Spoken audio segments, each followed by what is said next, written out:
USSR, union of Soviet socialist Republican, इसी को Soviet संघ भी कहते हैं। इसका प्रारंभ होता है 1917 रूस की क्रांति से। उस समय रूस के जार यानी कि राजा निकोलस तृतीय थे। इन्हीं के समय में रूस में क्रांति छिड़ गई, जिसका नायक लेनिन था।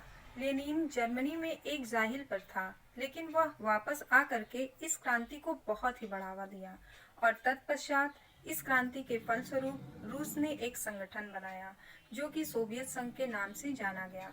सोवियत संघ यूएसएसआर की स्थापना 1922 में की गई और यह सबसे बड़ा देश बना और इसमें 15 छोटे छोटे देश मिलकर के एक विशाल खंड का निर्माण किए, जिसमें यूक्रेन भी 1922 में यूएसएसआर में सम्मिलित हुआ था, जो कि 1991 में अलग हो गया।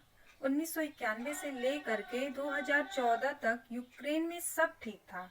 2014 में यूक्रेन के राष्ट्रपति रूस के समर्थक थे। रूस का कहना था कि यूक्रेन यूरोपीय यूनियन में शामिल ना हो, क्योंकि अमेरिका की एक चाल है कि वह पहले यूरोपीय यूनियन में शामिल कर लेता है, फिर उसको नाटो का सदस्य बना लेता है। नाटो में जितने सदस्य देश हैं, वह किसी भी देश पर मिल करके हमला करते हैं। हालांकि 2014 में यूक्रेन के राष्ट्रपति रूस के समर्थक थे, लेकिन यूक्रेन की जनता चाहती थी कि यूक्रेन यूरोपीय यूनियन में मिल जाए। परिणाम स्वरूप यूक्रेन की जनता ने राष्ट्रपति का विरोध कर दिया, जिसकी वजह से 2014 में यूक्रेन के राष्ट्रपति भाग करके रूस चले गए।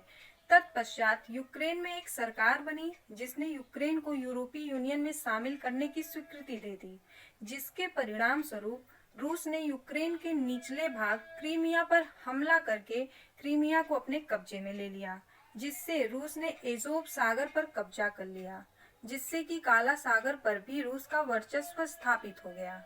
उस समय भी पश्चिमी देश रूस पर प्रतिबंध लगा रहे थे और G8, जिसमें Britain, France, Germany, Italy, Japan, Canada, America और रूस आते थे, 2014 में रूस को बाहर कर दिया गया और जो G8 था वह G7 हो गया। इसके बाद 2015 में मिन्स्क एग्रीमेंट साइन किया गया। इस एग्रीमेंट में यूक्रेन ने कहा कि यूरोप तथा अमेरिका का प्रभाव यूक्रेन में बढ़ने ना दिया जाए, लेकिन फिर भी समस्या तब शुरू हो गई जब यूक्रेन ने 2017 में कहा कि वह नाटो ज्वाइन करना चाहता है। अब नाटो का आर्टिकल 5 कहता है कि नाटो के 300 देश किसी अन्य देश पर हमला करे तो कोई समस्या नहीं है, लेकिन इन 300 देश में से यदि किसी एक पर भी अन्य कोई देश हमला करेगा तो नाटो के 300 देश मिल करके उस अन्य देश पर हमला कर देंगे। और यदि यूक्रेन भी नाटो का सदस्य बन जाएगा तो नाटो के नियम के अनुसार नाटो के किसी भी देश की सेना आपस में किसी भी देश में आ जा सकती है। और यदि यूक्रेन नाटो का सदस्य बनता है तो अमेरिका की सेना यूक्रेन में भी आ जा सकती है।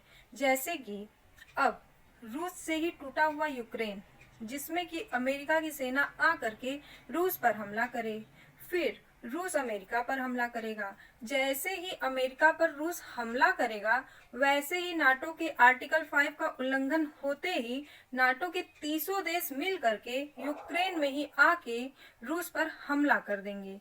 यही मेन विवाद का जड़ है।